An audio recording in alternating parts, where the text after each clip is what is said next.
Religion was a pretty big deal for the Victorians. In fact, almost half of the population went to church every week.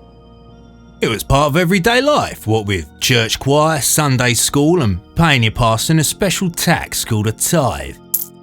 Bet he was gutted when that idea died out. Many people wanted to go to church and really believed in their religion, but some were made to go by their bosses at work. Very good.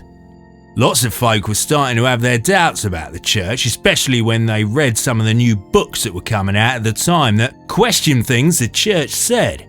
You can smell it. The Victorians were famously prim and proper, which meant that they went on and on about good behaviour. Excuse me. However, there was a dark underside to Victorian society and all sorts of dodgy stuff went on, especially if you were on the wrong side of town. I've got an idea. All right.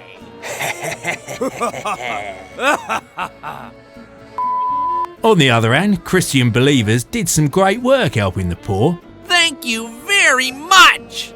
For example, William Booth set up hostels to give homeless people somewhere to stay. Bravo! By 1900, his organisation called the Salvation Army had helped 11 million people and served up a whopping 27 million hot meals.